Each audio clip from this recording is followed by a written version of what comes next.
Welcome to Below the Line, where we talk about working in Hollywood from the crew perspective. My name is Skid. I'm a former assistant director and your host. Quiet on the set. As regular listeners know, Below the Line covers the Oscars by hosting film industry professionals to discuss the nominees in their category of expertise. Today is episode 8 of 10, and we've reassembled our go-to music team to talk about original score.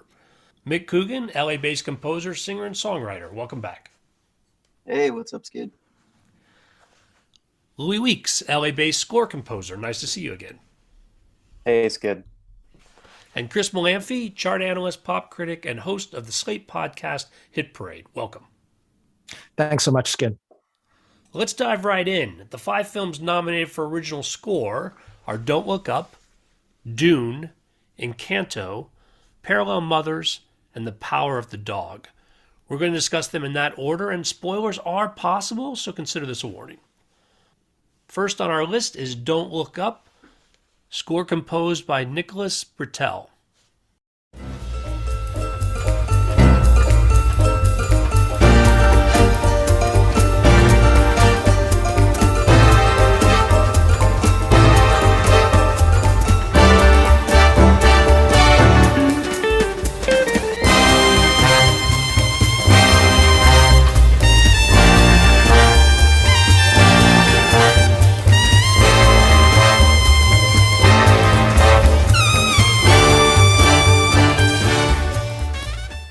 Skid, you just played what I think is the kind of core musical idea of this film.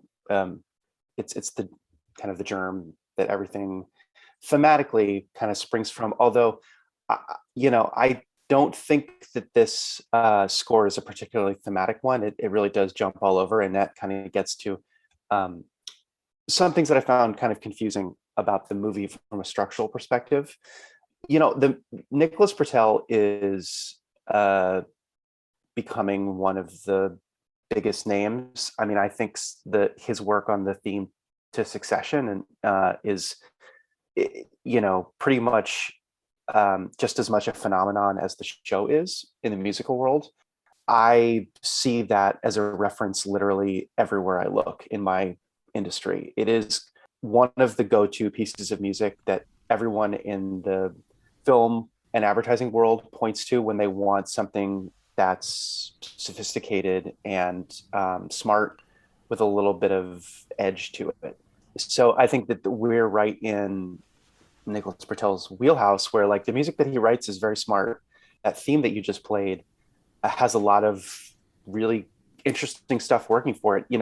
When I hear that piece of music, it kind of reminds me of like his take on Nino Rota, kind of Fellini thing. There's kind of a interpretation of this movie as kind of like a Fellini farce, kind of a madcap apocalyptic romp, which musically kind of the band and the intersection between the swing and the kind of orchestral stuff and the kind of very theatrical musical styles, I think it's very effective in this movie. There's other parts of the score where it confirmed what I thought going into this movie, which was like, maybe this should have been a 3 or 4 part series, not a really super long film. I thought the film was like 30 minutes too long. And I thought this could probably have been a mini series. And the music feels kind of mini series-ish in the way that there's a lot of variety. Nicholas Britell is very fluent in writing a lot of different styles, and just like this song, Just Look Up, the Ariana Grande song that's featured in this movie, it kind of, it assumes the fictional universe of the movie. There's a lot of music that Nicholas Britell writes that's within the world of the movie. So like he does a really convincing tech ad at the beginning of the convention with Mark Rylance, where it's like, oh, if you're in advertising, you know exactly what music you should be writing for big tech, or what type of music happens at the beginning of a convention like this one. So he is treating the world very literally and very seriously. I consider that to be kind of like that's how I would approach it if I was doing a series. It's less like a feature film in that it's It's not very cohesive thematically, and there's not a lot of like building off of thematic ideas the way that you might have in like a John Williams score. So I personally kind of liked the music. I thought it was a really interesting like swing. Like he had a perspective, he had a point of view. It reminded me, it connected me with some genres of filmmaking and music history that I thought were appropriate, like the Nino Rota Fellini reference that I made earlier. It placed it within a genre for me, and so I felt like that was effective, and it was a thoughtful way of approaching the film. Louis, you bring a good point. When I was watching the movie and listening to the score afterwards, it does vary in style and kind of instrumentation, from electronic stuff to the swing stuff. And I wonder, just hearing you speak, if that's not maybe a comment on kind of the nature of the film itself, which is so like turbo pop culture, where you have this like kind of third eye on the manic stupidity of instant, pop culture, with the Ariana and Kid Cudi tune being such a kind of like a dark comedic nudge.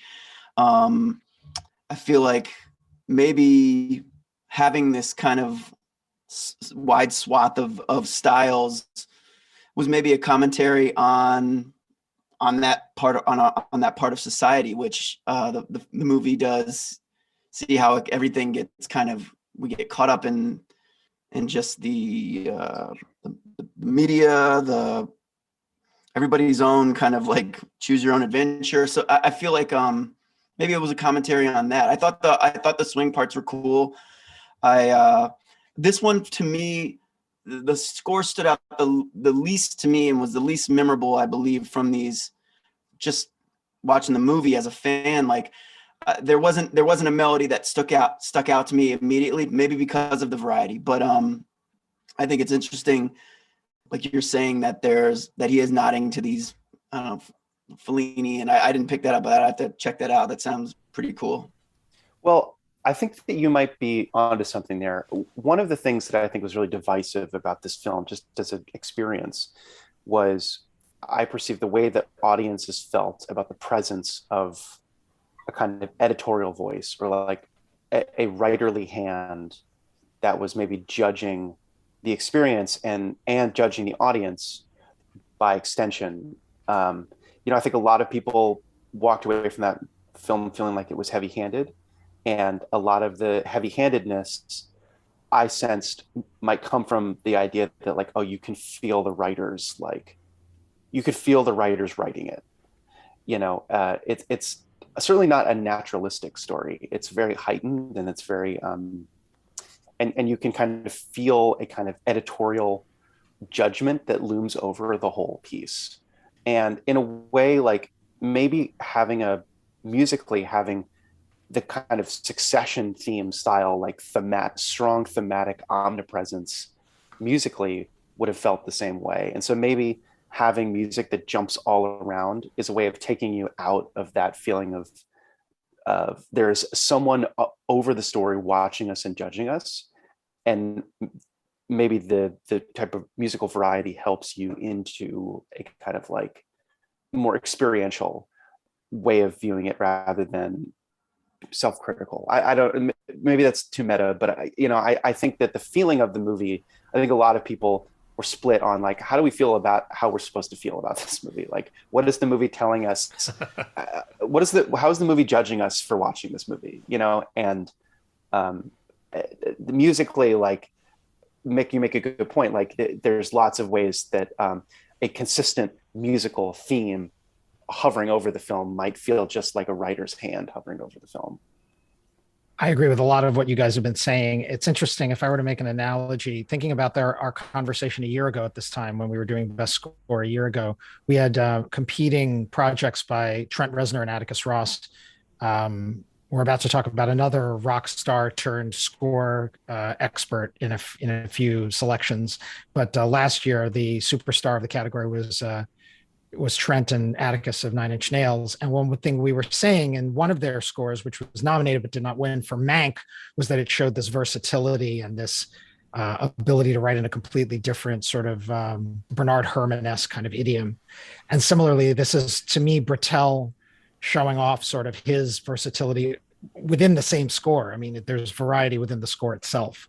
It's a little peripatetic, which cuts both ways. I'd say I like this score better than I like the movie personally.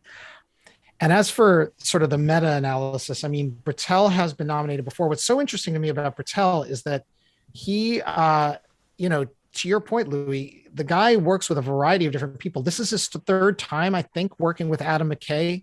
They worked together on The Big Short and Vice, both of Adam McKay's sort of satirical, semi-comedic, Best Picture nominees. I think this is their third film collaboration. I think that there's other stuff that they've done together in the kind of audio documentary space.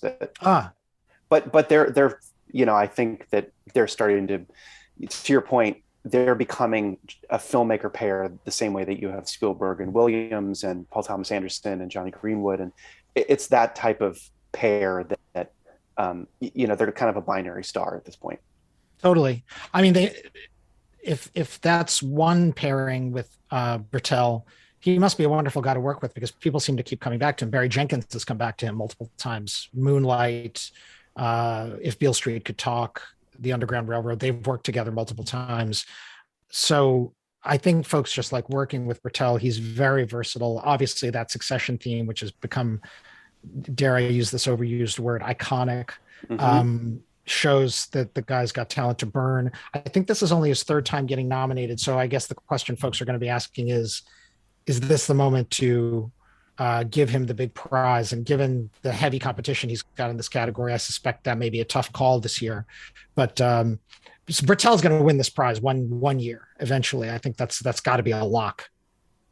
Yeah, I think that he does some stuff that I think traditionalists might turn their nose up at, though. He is, what he's very successful at is kind of romantic, traditional thematic writing. Like, if you think of the theme to Succession, it kind of feels like a kind of a distillation of a Rachmaninoff or a Prokofiev piece.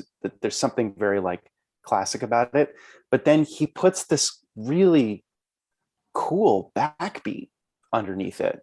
And I think that almost a trap beat. Yeah, there's something old school and very New York about it, which is what I think works about in Succession. To me, it sounds like a New York hip hop sound. Totally. But it's like a Brooklyn beat. Yeah, exactly. It's those little things.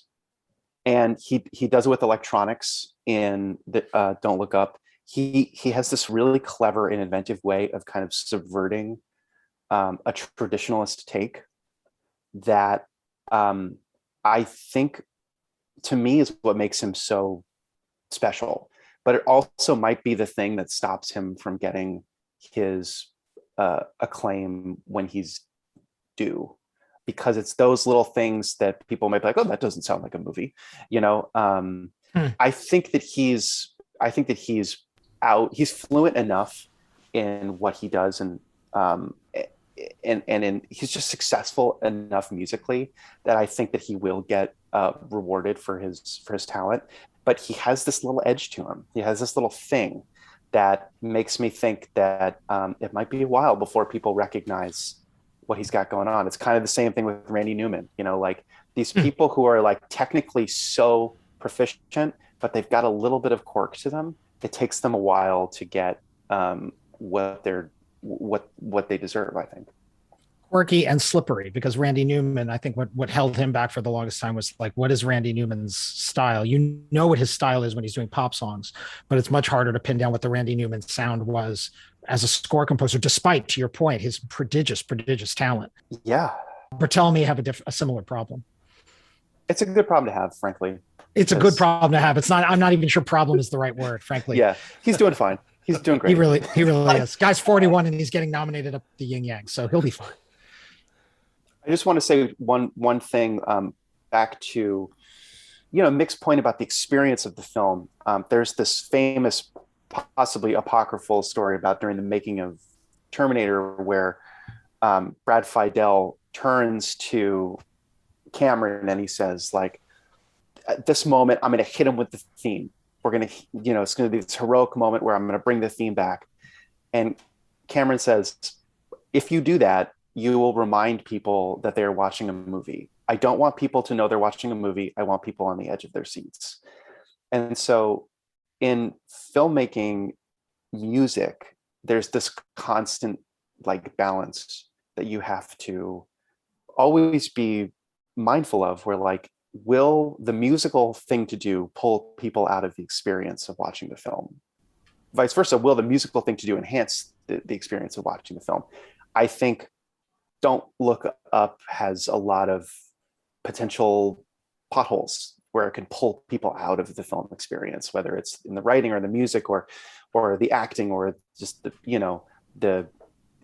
kind of the satire of it all, right? And I think that this music is grappling with the same thing that everything else in the movie is grappling with, which is, can we tell a story that has a point of view that is satirical, that it keeps people in the world, but also allows them to take that little breath away and like reflect on what they're seeing, kind of having your cake and eating it too a little bit. And that's a delicate balance to achieve. And so in trying to achieve that balance, do we think Nicholas is programming against the movie? Is he trying to help the film, or is he in the same line with those problems as the film? Because I'm not sure the film is as self-aware as perhaps Nicholas is about how his work contributes. Well, it's funny, composers, there's lots of stories of composers going to directors and telling them, hey, this is the movie you made. Like John Williams went to Spielberg when he saw Jaws, and he was like, I know you think you've made a horror movie, but you've made a pirate movie. And Spielberg was like, oh my God, you're right. And so there's this long line of like composers looking at the film and being able to tell what it is. I think that Nicholas Britell really understands the satire nature, but he also understands through his use of deploying that theme that you played repeatedly, that it needs a kind of thematic, like it needs instances to remind you of what it is. Because if it was just as all over the place as the movie is, then musically I don't think it would work at all. Well, that'll take us to the second film on our list, Dune, score composed by Hans Zimmer.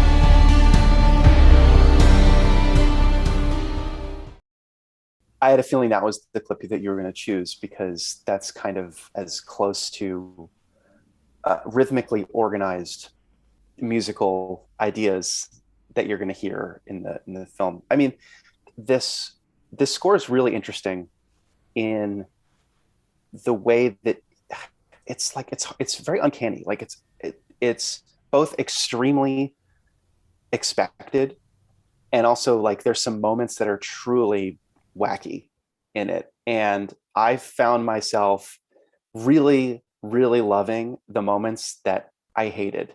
And like, there's this moment in the film when a bagpipe comes out of nowhere, and I'm like, oh, that's awful. And I'm so glad that it's there, because it was like a choice. Like, I found myself looking for any moment in the score where like a really, really strong choice was made.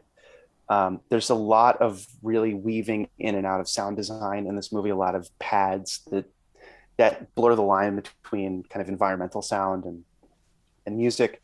There's a few things in there that, like, there's some vocal textures during the Bene Gesserit sequence that are really cool. There's that one vocal performance that is hard to ignore, and then there's a couple of outstanding like little musical snippets that pop out. I think that the experience of listening to the score was like a 3 for me out of 10. Watching the movie, it was like a 9.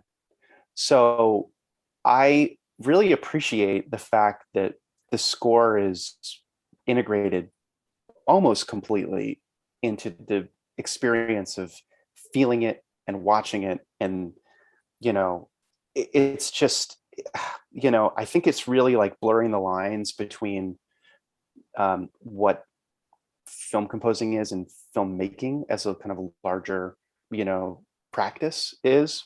So in that sense, I think it's extremely effective. There are parts that I found kind of boring. There are parts that I found like, very thrilling.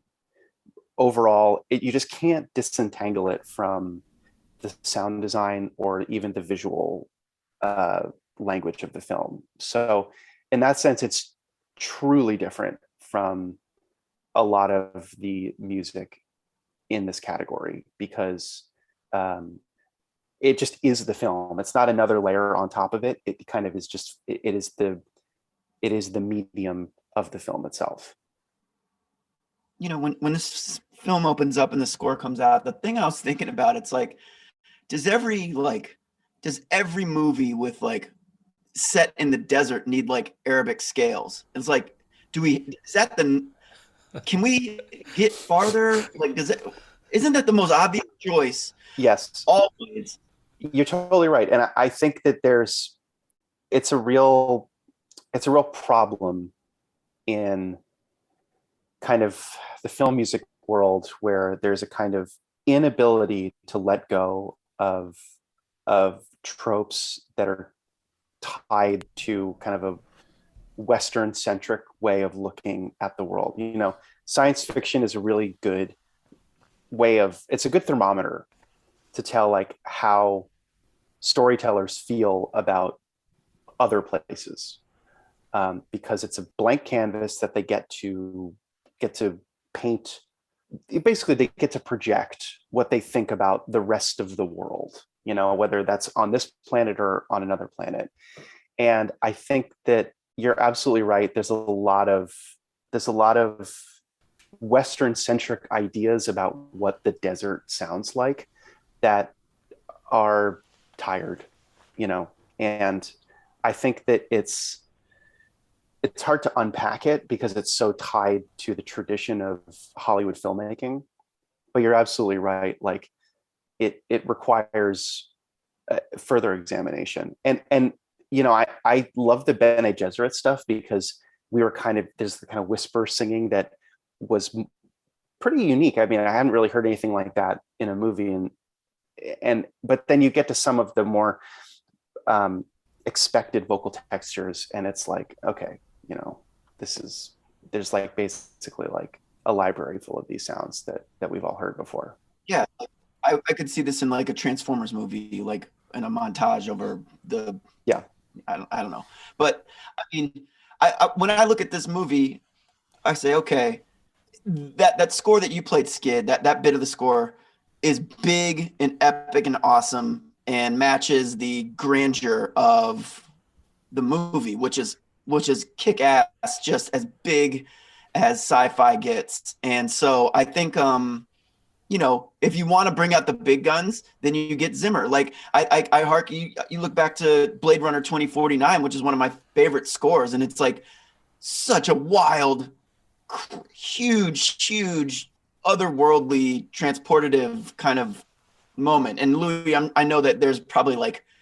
so much politics. I know there was so much political stuff going on with the Blade Runner score that I think Evangelist was in it or it was out of, I don't know.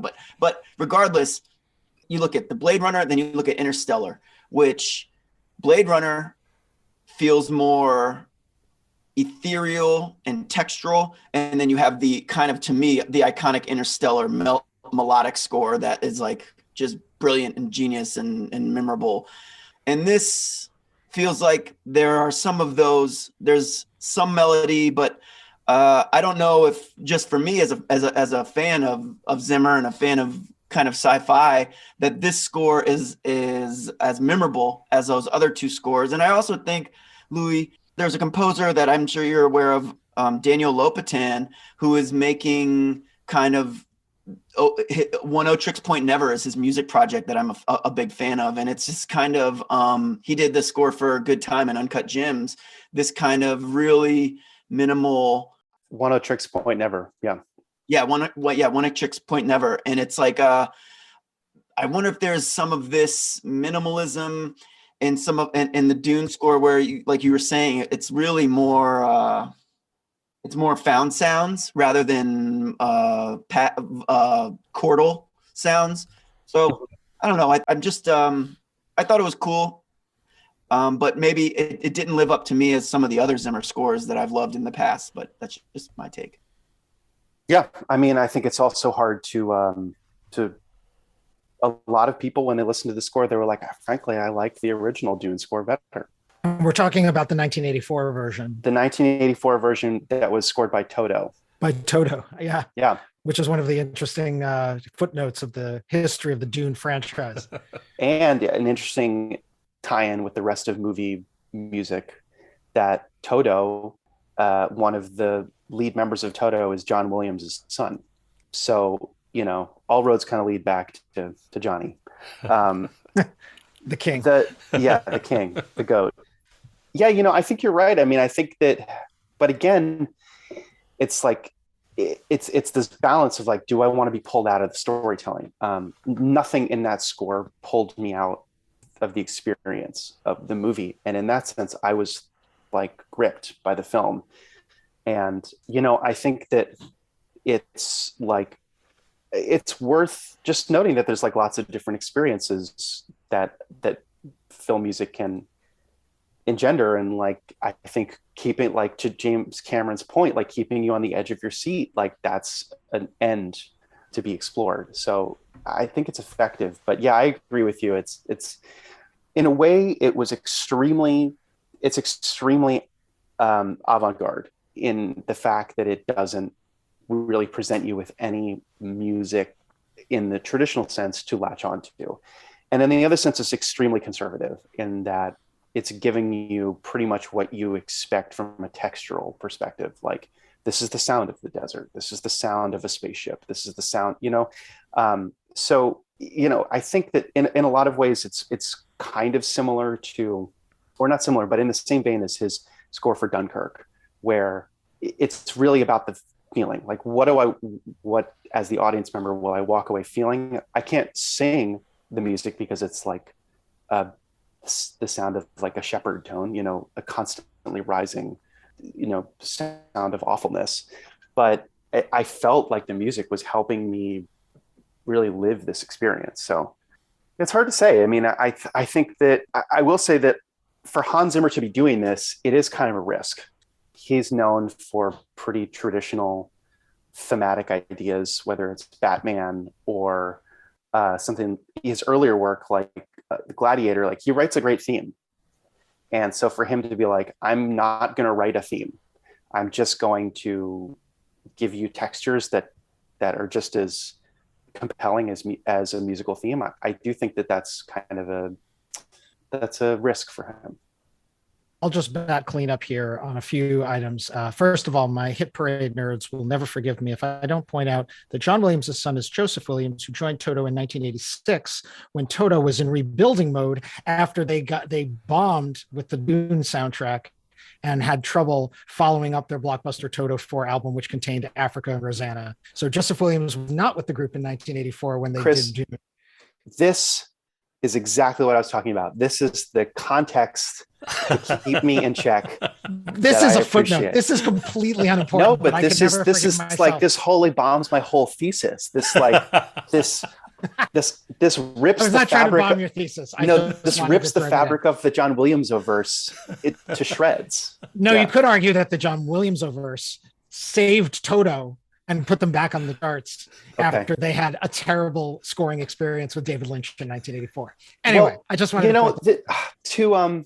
to Mick's point about like the sound of like, so a seminal piece of film scoring and a kind of intersection with new age music is Peter Gabriel's Last Temptation of Christ. I was waiting for somebody to bring it up because boy, oh boy, did this remind me of Last Temptation of Christ. Huge influence on the score, and is a huge influence on kind of like the trajectory of ambient music and the trajectory of new age music, and kind of like the way that world music made its way into ambient recordings. And, you know, I think that there are a lot of people who are very thoughtful about this intersection.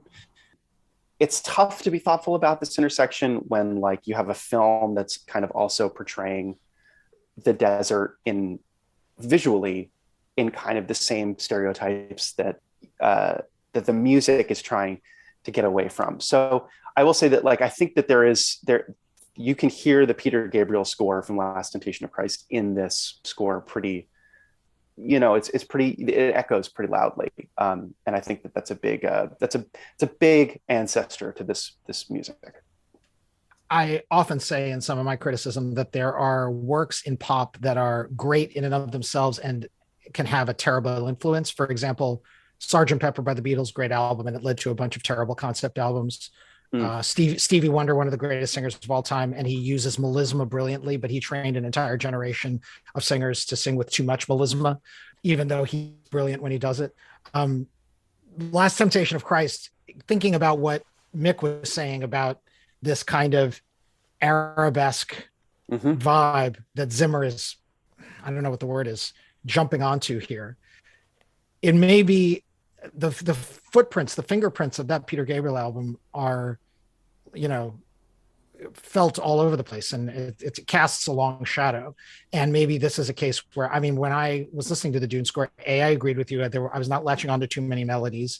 I loved your little thumbnail of 9 in the movie, 3 is a score listening experience. I couldn't agree with you more. I actually saw Dune twice, not because I'm a Dune head. I've never read the books, but my wife wanted to see it, and I wound up seeing it a second time, and I actually liked it even better the second time. But I watched it twice as well because I was. It's a good film. Yeah, I saw it 3 times. If you watch it the third time at home, you can put subtitles on, so that's also helpful. That was smart. That was smart. I'm gonna watch it 1,000 times. Frankly, it's a movie, not to digress, but it's a movie that's confusing enough that it's like, I think I like this, but I think I have to see it again because I didn't understand all of it the first time. Yeah, that was part of it. Yeah. But anyway, and the last thing I want to add, because I always go for this kind of, you know, awards betting kind of angle, is, you know, Zimmer's an interesting one. He has been nominated 12 times. He's a perennial at the Oscars, but he hasn't won since The Lion King about a quarter century ago. So there's an argument, a Hollywood argument to be made that he's due, but I don't know how, not Dune, but D-U-E. Sorry for the bad pun, that he is overdue, if not over Dune. But I'm not sure I see how Dune is the vehicle that gets him his second ever statue. You know, Meryl Streep goes through these periods where she's nominated, and finally she won for The Iron Lady because people were like, by the way, we joke all the time about how often Meryl is nominated, but she hasn't actually won since the early 80s. You know, like eventually, if somebody's nominated enough, you need to give them another statue. Zimmer is a similar one. He's certainly not as quite that level of Meryl Streep in terms of fame or renown, but he's a similar one. He was nominated for 3 consecutive Christopher Nolan movies. He's been nominated for, you know, as you pointed out, Gladiator, Thin Red Line. I don't know what his Prince of Egypt score sounded like back in 1998, but I would be surprised if he used Middle Eastern tropes in that sucker too. You know, it's and that's another reference to the Last Temptation of Christ. I mean, wasn't he nominated last year for Hillbilly Elegy, or was that 2 years ago? I don't know if he was nominated, but that's the type of thing that he was. I think he was shortlisted. I don't think he ultimately got nominated. That's my memory. I have a feeling that when he gets his next statue, it'll be for something like that. Something a little more traditional. Yeah, something a little bit more chamber, something a little more traditional, something where people can be like, oh, that's Hans sitting at the piano playing the melody. As opposed to this score where it's like I imagine a lot of voters would be like, what is even happening here? Right. Where is the music? I mean, really never underestimate that, because correct me if I'm wrong, but didn't Apollo 13 lose best special effects to Babe? A lot of the voters thought that a lot of the shots in Apollo 13 were real. I don't know that off the top of my head, but I could completely believe it. The point I would add to your point is that, especially with Zimmer with this Dune score, many Academy voters are only going to hear the score by playing it, on Yeah. Apple Music or Spotify, Yeah. rather than hearing it in the context of the film. Even if they watch the film, they're going to be like, oh yeah, I got to vote for best score. What does this sound like again? And they are not going to hear songs. And I'm hard pressed to imagine this is the year where they say, oh, poor Hans, let's give him a statue. Yeah. I don't think this is it. I could be wrong. Well, some of the things you said reminded me of a conversation we had about the sound nominees, because Dune was nominated there as well. And those guys brought up that, and you alluded to it as well in your earlier remarks, about how sound design and score can sometimes blend together. They suggested that there could be some sort of a turf war at times between what the composer brings to it and what they're trying to do on the sound side. And I was curious to get your perspective, all of you, your perspective from this conversation about that debate, if you will. Yeah, I mean, I think that there's a turf war often in productions that are rushed and in where there's not a lot of coordination, and not a lot of vision coming from the top about what the music's role is versus what the sound's role is.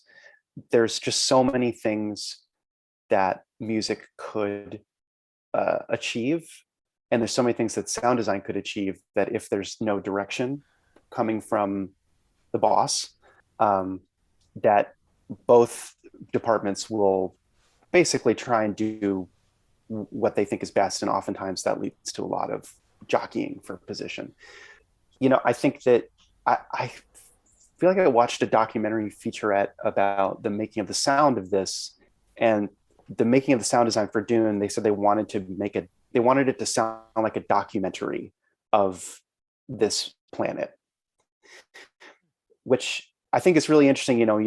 When you listen to Planet Earth, just some of the sound design is such a crucial element. There's no inherent sound of flowers blooming in time lapse, but the sound that they put to that crinkling, that blossoming, that opening, really gives you the sense that you're like there next to the flower and you can hear it. It's the same thing with this movie. It's so tactile. It's so in your face. It's so granular, both because it's sand, but also just because it's just right there in your ears. I think that's why Hans Zimmer did what he did with the score. It's like, okay, well, the sound design is going to be so close, so in your face, so hyper real, that you can't have like a giant orchestra playing runs up and down the scale the way that you might in another movie. Let's move on to the third film on our list, Encanto, score by Germaine Franco.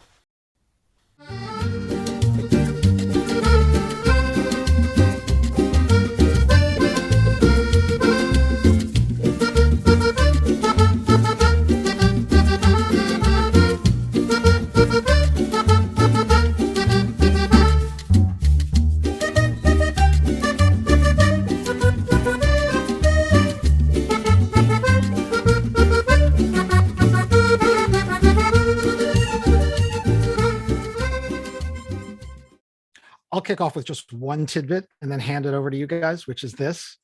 Here we have a rare instance, and it's not because of her, where the writer of that score has the #1 album in America right now, because Encanto has been #1 on the album chart for the last month.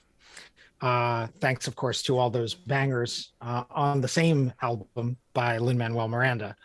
In a way, you can liken this to what happened to the Titanic score by James Horner in 1998, which rode the Celine Dion song to massive sales and #1 on the album chart for something like 4 months.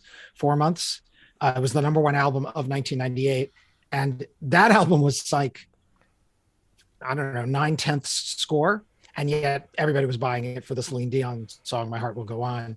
This is a little different in that there are about, I don't know, 7 or 8 or 10 Lin-Manuel Miranda songs on Encanto, but the creator of this score is riding those coattails to a number 1 album right now. So anyway, that's all I wanted to kick this off with. Yeah, I'm really glad you brought up Titanic because, earlier, Skid, you talked about the coordination between sound design and music. Another type of coordination, especially in musicals or music heavy movies, that needs to happen is the coordination between composer and songwriter for these original songs. And historically there have been really a lot of friction between the songwriters that are brought in to work on a song and the composers. I'm thinking of Danny Elfman and Prince on Batman. And it's a really delicate thing. And I think that the balance between songwriting and score in Encanto is gorgeous. I think it's just so beautifully executed, and it's so balanced, and it's so like integrated, and it's really hard to tell the difference. I mean, really the big shift in the movie happens when we switch over from the score to Dos Oruguitas, where it really it's like, okay, this is a song now. This is not part of the musical. This is like basically like a licensed number, which it isn't, but it feels like a needle drop as opposed to a piece of score. I felt like the music in this movie was fantastic. Really top-notch executed Disney movie, where like the action sequences felt compelling, really great action music. The environmental music, kind of like the interstitial stuff to get you from scene to scene, was really cool. The rhythmic elements were integrated in with the kind of the pop numbers, the songs. I just felt like it was just really thoughtful, like from front to back. They really figured it out. And I just think it's like kind of old school in that sense, where it's a musical number kind of the Bernstein era, where it's just like, or the Menken tradition of the Disney stuff, where you just think music first, and you kind of are basically making a little opera or operetta or it's musical theater. And I think it's really done super well in this movie. Yeah, I agree. There's just a high skill level for the various genres of Latin music that are performed, the instrumentation, the production, that they're hitting on all cylinders for sure. It felt like a cool Disney movie. This movie felt weird to me, but the music, it's really like you're watching a Lin-Manuel cartoon. It's like, it's very, the house is a set, I felt like felt a little claustrophobic, and you have this house that is like this set and all these things are happening, but it did feel like what you said, Louis, it feels like musical theater. And I think that's what you lean into. If you're going to have a Lin-Manuel Disney movie, then go all out. And I feel like they really achieved just the transitions from, like you said, the musical numbers to the score was just full of energy, full of life, creativity, beautiful melodies. I mean, kids, there's a reason why this is, and you know what? It's nice to listen to the score with the musical numbers. Like you throw that on random on Spotify, and you're like, oh, this is really, it's a good listen. Unlike, like you said, like Dune, where it's harder to really kind of like enjoy that listening experience. Encanto is probably number one for a reason, that people are going to come back, and people know that they can put this on and their kids can listen to it. And it can also be really awesome background music with the cool transitional music. So yeah, they did it. They nailed it. And so I wouldn't be surprised if this won. But Chris, I don't know the history of the composer and how Disney tunes do. So I don't, Yeah. We haven't talked much about the actual composer of this music, but her name is Germaine Franco. I understand she is the first Latina to join the music branch of the Academy of Motion Picture Arts and Sciences. She is the first woman, I believe, to score a Disney movie. This is not her first. I think she also did Coco, which she did not win for, but I believe that that won quite a bit of acclaim. And she's really laddering up. She's getting better and better work all the time. She was on, a Dora movie, Dora and the Lost City of Gold, a couple of years ago. So she's starting to score some higher grossing films. And I do think her Latin background matters here. Of course. Because she's fluent. She proved it in Coco, and she's proving it again here on Encanto, that she's fluent in these tropes. The same tricks that Lin-Manuel himself, as a Puerto Rican, was trying to channel Colombian music, which is not native to his culture, but he had the fluency to make it work on a track like Dos Oruguitas.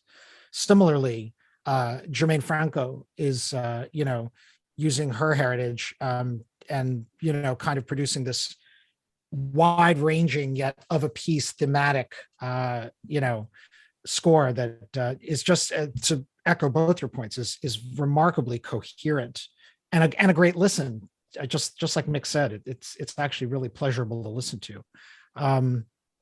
It's if I were a betting man, this is the moment in this where I say, well, you could be cynical and say this is going to win because it's a hit, and it's a hit because of the Lin-Manuel Miranda songs, and therefore this unrelated score is going to win. Except it kind of deserves it, and it may win on its own merits because it is such a coherent score that works so well with the songs, the musical songs, the Broadway-esque songs that Miranda has produced.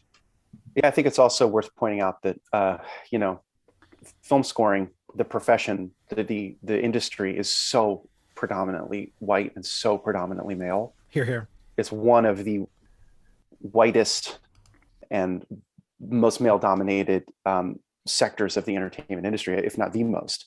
And so it is truly just a absolutely necessary thing for composers of color and women composers and non-binary composers to be lifted up this way. I will say one of the things that's really messed up about this year's Oscars is that they will not be televising a number of things. One of them is the Best Original Score ceremony. They won't be awarding those trophies on air. And this is a big problem because like the music is so integral to all of these movies, but especially Encanto, where it's like, if this film wins, like they should get their moment in the sun. I'll refine your point just in this one small way. What they're doing is they're going to reward them off camera, then edit them down and show them on camera, but much more briefly.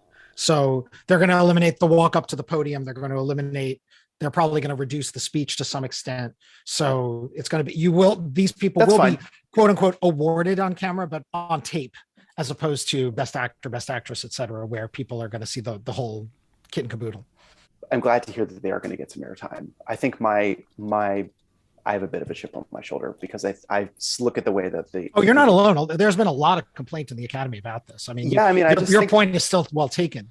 No, I appreciate it. I mean, it strikes me, and this is something also that music, I worry about this score being taken for granted because it's like water. The David Foster Wallace thing. It pervades the entire idea of the film that it might be easy to kind of, in a way, forget that it's there. And a lot of times where people notice the music is when there's long stretches of no music, and then the music comes up for a key moment and then goes away. From a perception perspective, like that's how most people like, oh, the music was great. But when it's constantly going through, I think a lot of people tend to take it for granted.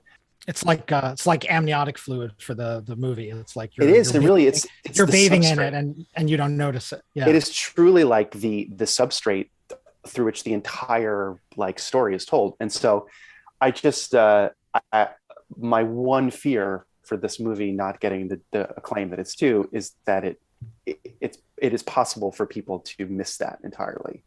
Um, you know, so I would also say I think it's really funny going from Dune to this movie, where one of the things I love about musicals is just the economy of storytelling, where literally the exposition is given to you in just the like tidiest little packages of like, okay, here's everything you need to know about this movie in 3 minutes.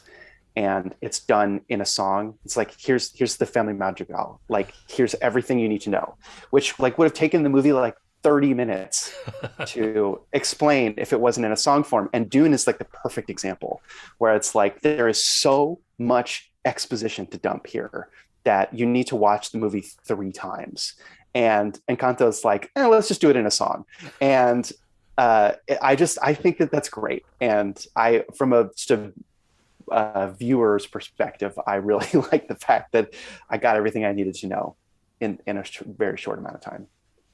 My last intersectional footnote will be that if Jermaine Franco wins this prize, she will have won just 2 years after Hildur Guðnadóttir, I'm sure I'm pronouncing her last name incorrectly, who won for Joker for the 2019 Oscar year in 2020, making her the first solo woman composer to win this prize.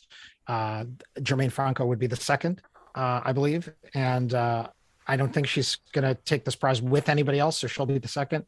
And that would be a great moment. And let's hope that it is at least acknowledged on camera, even if they're taping it during the commercial break. Yeah, totally. Well, the fourth film on our list is Parallel Mothers, score composed by Alberto Iglesias.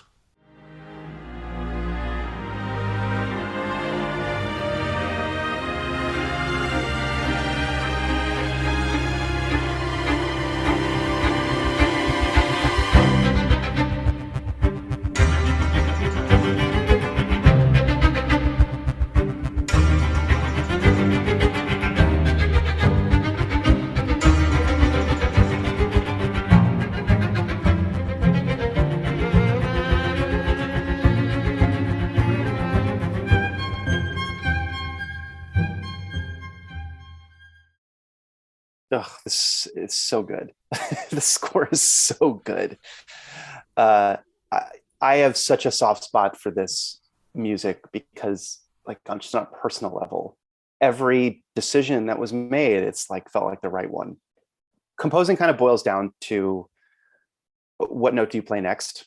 Like, there's a lot of different ways that you can make that decision, and people study their whole lives to figure out like, okay, well, I've just played this note, now what? And tons of ink has been spilled on theoretical approaches to it, but every decision that's made in this is like every note is better than the last one. And I personally feel like it's also connected with a tradition of film music that is my favorite, which is a kind of Bernard Herrmann, Mancini harmony. It's very has one foot in a kind of 20th century romantic impressionistic world, and another foot in a kind of jazz kind of avant-garde world. And this is the music that I personally like the most. I felt like it was incredibly effective and very emotional, and also very gripping. Like it like recorded beautifully, and like a smaller ensemble. So like it's always a challenge to make that sound the way you want to. This score reminds me of one of my favorite scores that Alberto Iglesias made over a decade ago, which was Tinker Tailor Soldier Spy. Like, for my money, like one of the best pieces of film music ever made. And it sounds very different, but you can tell that it's the same aesthetic, that the same kind of subtle, kind of slow build patience crafted that music. I just really appreciated the restraint and the kind of maturity that this music had. And I just like could listen to this all day long.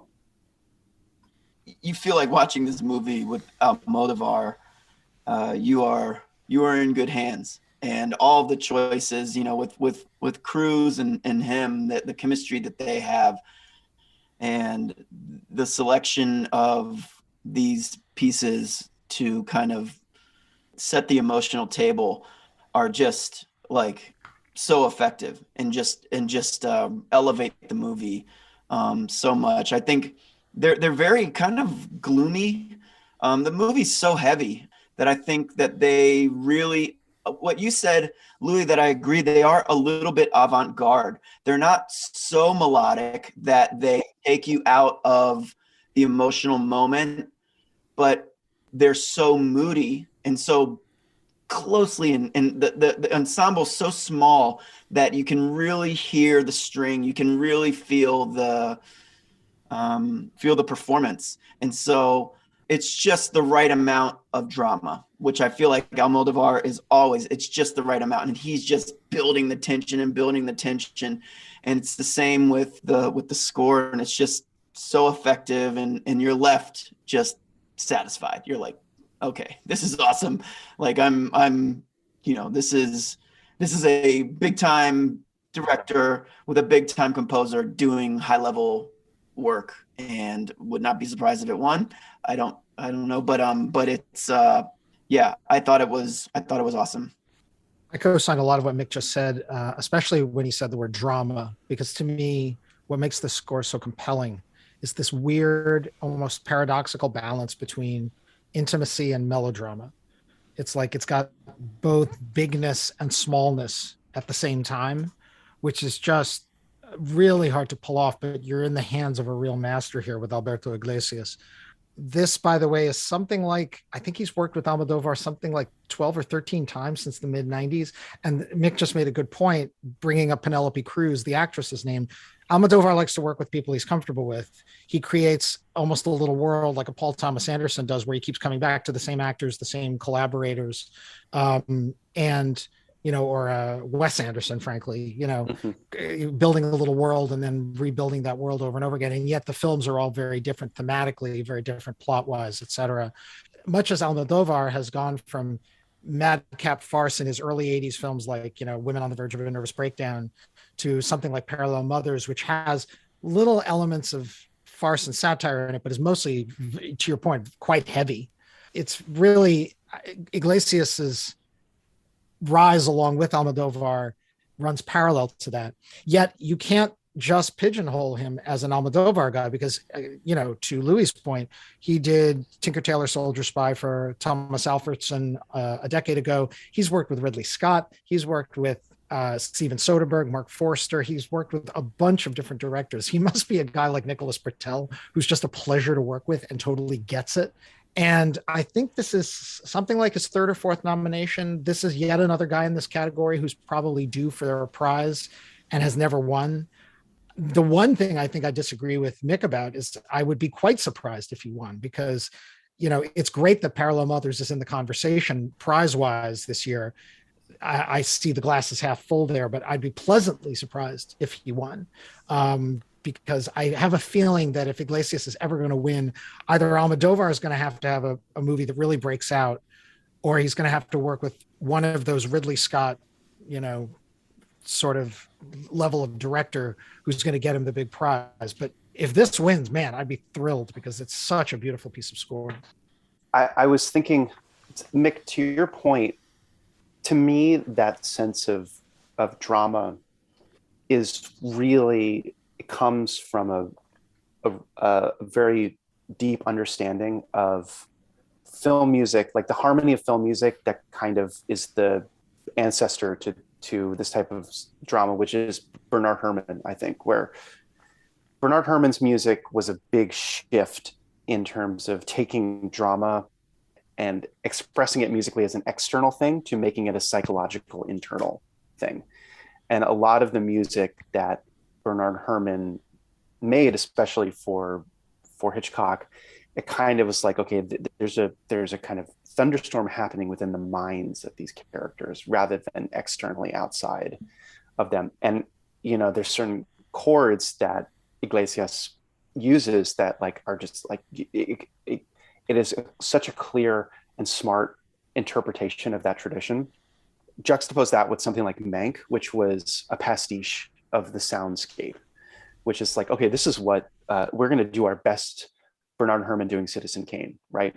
and we're just gonna have fun with this, and we're gonna see what we can do in 2020 or 2021, whichever. And it won't be fun because we're Trent Reznor and Atticus Ross, and no one will expect it. And I think they did a good job. But like, this score is a true like internalization and interpretation, A descendant of, and a personalization of Herman in a way that feels like it was metabolized, it was personalized, it was stylized through the experience of Iglesias, and like we reap the rewards of that. Like, I really feel like it's a very, like, musically, it's just so good. And I'm skeptical that the Academy is like aware enough of like the ways that this music is connected with the past traditions of movie making to award it the prize. But I hope so. I mean, I'm always looking for people who I can tell what their musical diet is, but they output something different. You know, I can tell that this score was raised on a steady diet of Herman and Mancini and maybe some Debussy, and then, you know, there's even some like Mozart and Beethoven kind of stuff in the more dramatic sections. And then what came out was something deeply personal and specific to the film, as opposed to, oh, they just like replated the food that they were served in a different arrangement. Yeah, that's my belabored metaphor. I was just going to compliment you. I think it's a great metaphor. Well, that'll take us to the fifth film on our list, The Power of the Dog, score composed by Johnny Greenwood.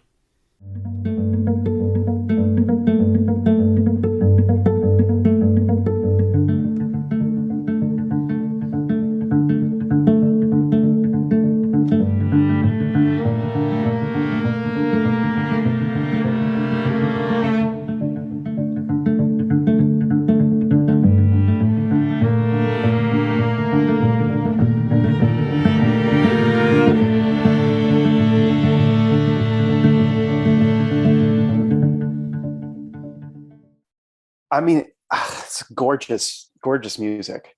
I'm really torn about this because I find the music to be very beautiful, very compelling, very like, in a way, very different from Johnny Greenwood's other stuff. Probably more like a Tom York, Johnny Greenwood collaboration in its ability to access pop music. A lot of the changes that are in these chord progressions are much more pop oriented than something like There Will Be Blood. And I think we're going to probably draw a lot of comparisons to There Will Be Blood over the course of this conversation. It's probably only natural, but I'm torn because part of me feels like this is just so good and it's so great that we get this music because it's cool and it's from a very unique perspective. The other part of me feels like he did work this year that was cooler. And so I'm trying to place this within Johnny Greenwood's catalog and also within the kind of larger landscape of the nominees. I'm ambivalent about it. I assume you're talking about his score for Spencer. Was that the one that wowed you? Spencer was like, it's so out there, but it is so cool. And I've really never heard a film score quite like it.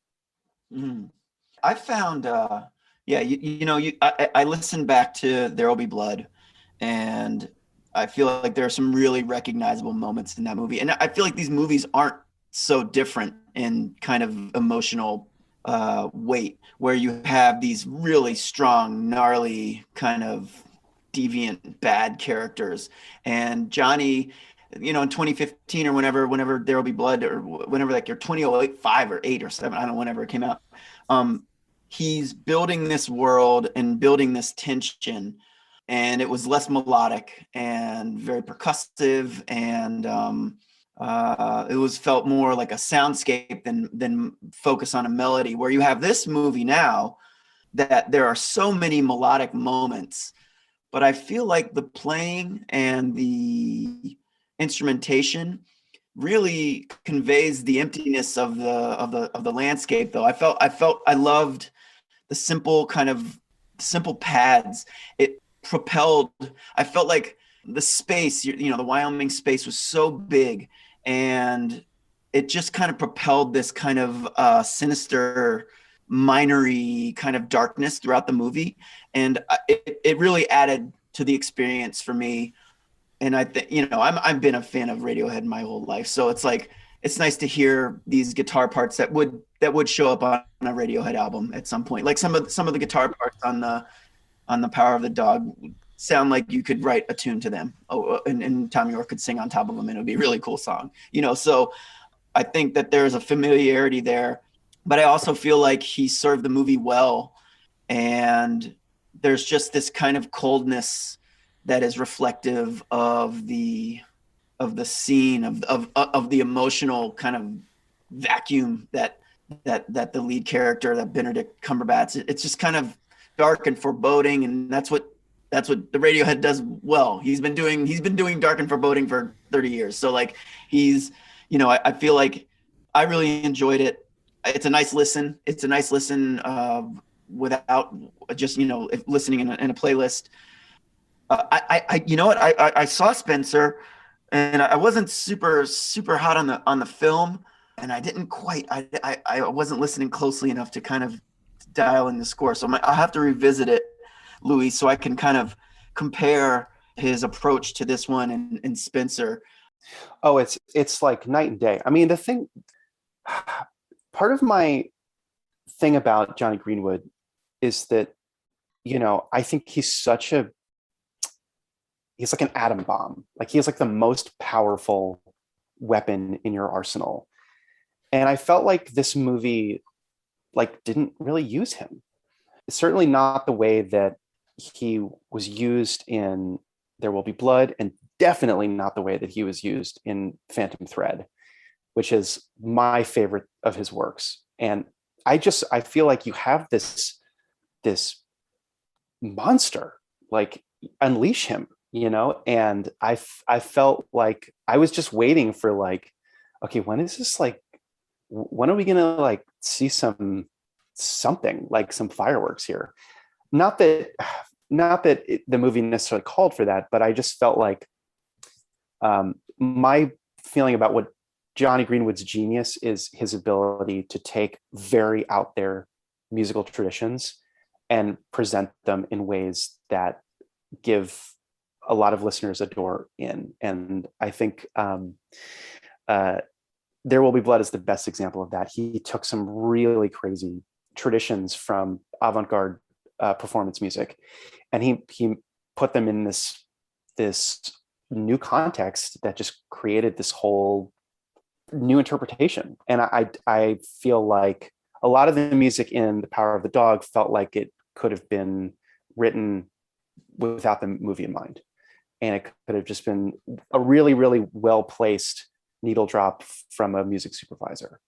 And that's, I think I'm being, like, super hard on it because Johnny Greenwood scores are probably some of my favorites, but I felt like to your point, I would love to hear what this Radiohead album would sound like. Well, maybe Johnny Greenwood just had a busy year and he had to rush this one because in addition to Spencer, doesn't he have a credit on Licorice Pizza as well? He didn't do a full score for it, but I think he was the music supervisor or something for that one, which makes sense because, of course, we keep dancing around this name and mentioning all of his movies. Paul Thomas Anderson is effectively the reason Johnny Greenwood is a film scorer, because it's PTA who brought him in on There Will Be Blood and gave him this second career. And, he's proved all the more versatile. And I see a scenario, frankly, where, given the coattails of Power of the Dog, which is looking like a front runner this year, where this wins. And Johnny Greenwood, after years of great score work, finally takes the statue. He's got a Trent Reznor, Atticus Ross-like backstory in terms of his transition from, alternative rock to scoring. He, like Ross and Reznor, he's proved multifarious. He could have been nominated for 2 things last year, same as Ross and Reznor were last year. He's kind of owed. It's because he's turned in so much good work on Phantom Thread, on There Will Be Blood.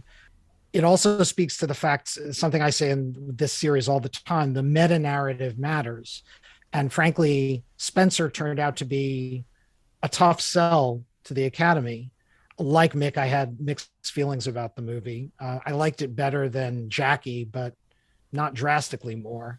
And there was even talk that, as richly deserving as she was, Kristen Stewart was possibly not going to get her Best Actress nomination because people were so chilly to the movie. And so if they were chilly to Pablo Larraín's movie, it stands to reason that Johnny Greenwood is in for this score, not for Spencer.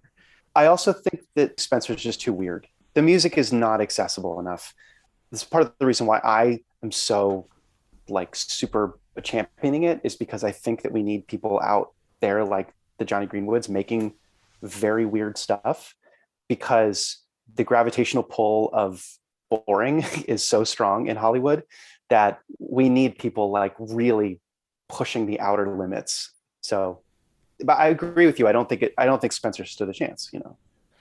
Well, maybe if you average the Spencer score and the Power of the Dog score, you kind of get the perfect Johnny Greenwood score. You get the Phantom Thread. You get Phantom Thread, which is like both avant-garde and yet more accessible at the same time. Yeah.